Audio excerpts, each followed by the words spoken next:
चुका है book reading. कौन सी किताब पढ़ रही हूँ मैं आप लोगों के साथ? क्या कहें जब स्वयं से बात करें। राइट, बहुत ही अमेजिंग किताब है। ऑथर हैं शैड एल्बस्टेटर। बहुत कुछ हमें सभी को सीखने को मिल रहा है यहाँ से। राइट, तो कल जहाँ मैंने स्टॉप किया था उसके आगे हम लोग बात करने वाले हैं। यस, मैं आप लोगों के साथ आ चुकी हूँ अध्याय 4 चैप्टर 4 में। और चैप्टर 4 हमारा है फ्रेंड नई खोज। राइट, नई खोज।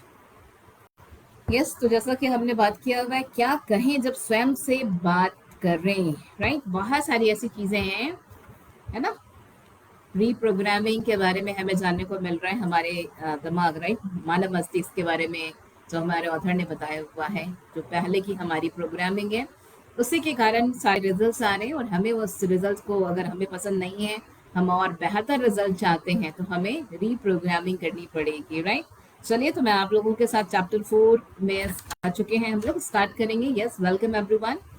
पिछले कुछ दशकों में न्यूरो साइंटिस्ट ने यह पता लगा लिया है कि मानव मस्तिष्क के बारे में हमारे अधिकांश अनुमान सच हैं। हमारा मस्तिष्क काफी हद तक एक पर्सनल कंप्यूटर की तरह कार्य करता है। Yes, welcome everyone. हमारा मस्तिष्क जो है काफी हद तक एक पर्सनल कंप्यूटर की तरह काम करता है। स्पष्ट है कि मामला इतना आसान नहीं है। अंतर यह है कि अधिकतर मामलों में मस्तिष्क हमारे बनाए सबसे शक्तिशाली कंप्यूटरों से कई गुना अधिक शक्तिशाली है। मस्तिष्क का वजन लगभग 1.5 किलो या 3 पाउंड ही होता है। राइट, और यह डेस्कटॉप कंप्यूटर की अपेक्षा भूरी फूलगोभी जैसा दिखता है। मस्तिष्क कुछ महत्वपूर्ण मायनों में तनाव निर्मित कंप्यूटर की तरह ही कार्य करता है। मानव निर्मित, सॉरी, मस्तिष्क कुछ महत्वपूर्ण मायनों में मानव निर्मित कंप्यूटर की तरह ही कार्य करता है, जिसे वास्तव में मस्तिष्क की कार्य प्रणाली के आधार पर ही बनाया गया है।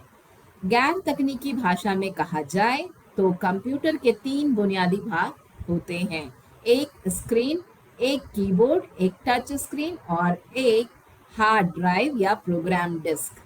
कंप्यूटर में क्या प्रोग्रामिंग की जा रही है यह देखने के लिए हम स्क्रीन का प्रयोग करते हैं। स्क्रीन पर ही परिणाम भी दिखाई देते हैं। यस, स्क्रीन पर ही परिणाम भी दिखाई देते हैं, यानी वो जानकारी जो हम चाहते हैं कि कंप्यूटर हमारे लिए संग्रह करे।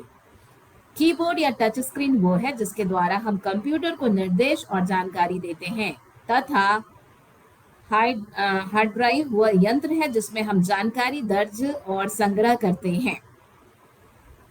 हम इस पर जो भी जानकारी दर्ज करते हैं वो हमेशा हमेशा के लिए दर्ज रहती है। बहुत ही खूबसूरत तरीके से हमारे ऑथर ने समझाया है फ्रेंड। यस, वो हमेशा हमेशा के लिए दर्ज रहती है जब तक कि कोई पुरानी जानकारी को मिटाकर इसे खाली ना कर दें। मानव मस्तिष्क के भी यही बुनियादी हिस्से होते हैं। राइट, कंप्यूटर के स्क्रीन का अर्थ है हमारा हुलिया और कार्य। कंप्यूटर के स्क्रीन का अर्थ है हमारा हुलिया और कार्य, जो हम अपने आसपास के संसार के सामने दिखाते हैं। इंसान की 5 इंद्रियां इस कंप्यूटर का कीबोर्ड है। हम जो भी सुनते हैं, देखते हैं, स्वाद लेते हैं, स्पर्श करते हैं या सूंघते हैं, और जो भी अपने आप से कहते हैं, हमारे कीबोर्ड यानी 5 इंद्रियों के द्वारा मस्तिष्क में उसकी प्रोग्रामिंग हो जाती है। बहुत ही इंटरेस्टिंग चैप्टर आ चुका है। राइट, कीबोर्ड द्वारा भेजे गए प्रोग्राम और जानकारी दर्ज करने के लिए पर्सनल कंप्यूटर एक हार्ड ड्राइव या किसी अन्य मेमोरी डिवाइस का एक प्रयोग करता है। मानव कंप्यूटर की हार्ड ड्राइव है हमारा अवचेतन मन। अवचेतन मन, हमारा प्रत्येक अनुभव हमारे अवचेतन मन में दर्ज हो जाता है, प्रोग्राम हो जाता है। कंप्यूटर से समानता के संदर्भ में यह समझना सबसे महत्वपूर्ण है कि आपके व्यक्तिगत मानसिक कंप्यूटर में की जाने वाली प्रत्येक प्रोग्रामिंग चिरस्थायी होती है। यानी अब तक आपकी जो भी प्रोग्रामिंग की गई है वो सबसे शक्तिशाली मानव निर्मित कंप्यूटर पर टाइप किए गए प्रोग्राम जितनी ही महत्वपूर्ण और अस्थायी है। राइट, उतनी ही महत्वपूर्ण भी है और उतनी ही अस्थायी भी है। अब चलते हैं नियंत्रण केंद्र। राइट, यहाँ पे ऑथर ने लिखा है नियंत्रण केंद्र।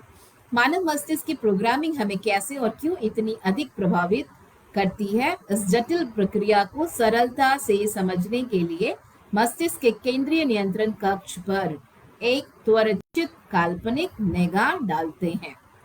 यह मस्तिष्क का वो हिस्सा है जहां सारे संकेत प्राप्त किए जाते हैं और जहां से सारे आदेश प्रेषित किए जाते हैं।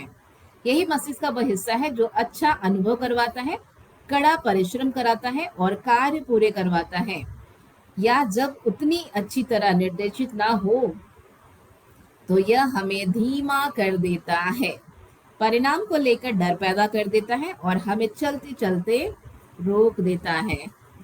अब मस्तिष्क के नियंत्रण कक्ष में खड़े होने की कल्पना करें। सामने एक दीवार की कल्पना करें जिस पर लाइट से लाखों स्विच लगे हो, राइट, जिस पर लाइट के लाखों स्विच लगे हो। एक खंड के स्विच हमारी मनोदशा को नियंत्रित करते हैं, दूसरे खंड के स्विच हमारे स्वास्थ्य को नियंत्रित करते हैं, किसी अन्य खंड के स्विच हमारी भावनाओं को नियंत्रित करते हैं, अन्य किसी यस भावनाओं को नियंत्रित करते हैं, अन्य किसी अन्य खंड के स्विच हमारी भावनाओं को नियंत्रित करते हैं और एक अन्य खंड के स्विच हमारे नियोजन कार्यों को, एक अन्य के स्विच हमारी आशाओं और स्वप्नों को नियंत्रित करने का कार्य करते हैं।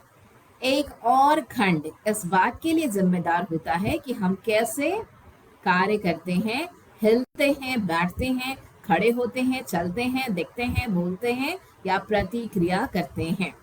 हमारी प्रत्येक चीज, हमारी स्मरण शक्ति, हमारा विवेक, हमारा दृष्टिकोण, हमारे डर, हमारी रचनात्मकता, तर्क शक्ति और मनोबल, सब कुछ हमारे मानसिक नियंत्रण कक्ष के स्विच द्वारा नियंत्रित होता है।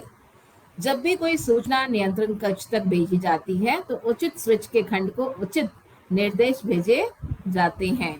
पल भर में ही उनमें से कुछ स्विच बंद हो जाते हैं और कुछ चालू हो जाते हैं।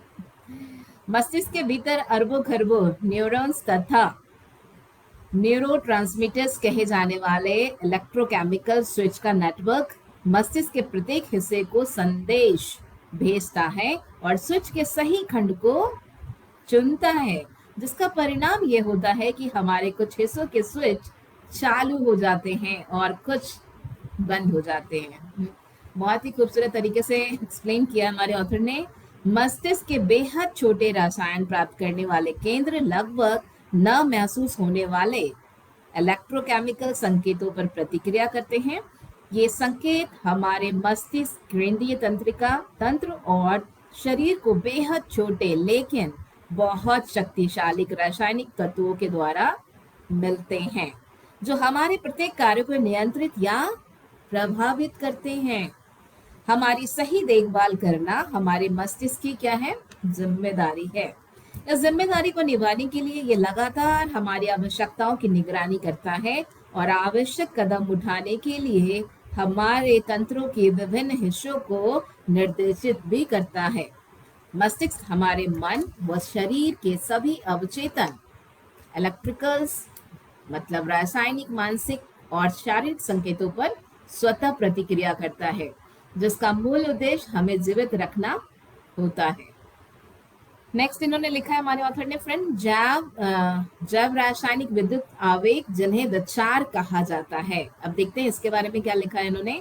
लेकिन मस्तिष्क एक प्रकार के आदेश पर भी प्रतिक्रिया करता है, एक अन्य प्रकार के आदेश पर भी प्रक्रिया करता है जो लगभग स्वचालित होती है, राइट, लगभग स्वचालित होती है। ये असाधारण रूप से अप्रतिरोध विद्युत आवेग होता है जो मस्तिष्क के स्विच को चालू या बंद कर देता है।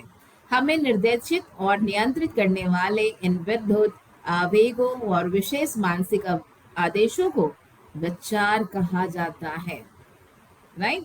मैं आप सभी के लिए दोबारा पढ़ना चाहूंगी। विचार, विचार किसे कहते हैं, है ना, विचार। लेकिन मस्तिष्क एक अन्य प्रकार के आदेशों पर भी प्रतिक्रिया करता है, राइट। हम जो भी विचार करते हैं अपने आप से चेतन या अचेतन रूप से जो भी कहते हैं वह विद्युत आवेगों में बदल जाता है। ये आवेग हमारे मस्तिष्क के नियंत्रण केंद्र को निर्देशित करते हैं कि यह विद्युत और रासायनिक रूप से प्रतिदिन प्रतिपल हमारी प्रत्येक गतिविधि, प्रत्येक भावना एवं प्रत्येक कार्य को प्रभावित और नियंत्रित करते हैं। सोचिए, प्रभावित भी करते हैं और नियंत्रित भी करते हैं फ्रेंड, राइट। तो बहुत ही ध्यान से समझ समझ के थोड़ा थोड़ा इस बुक को हम लोग साथ में फिनिश करेंगे। आज के लिए इतना ही। Thank you so much everyone, कल मिलती हूँ। Bye bye, take care.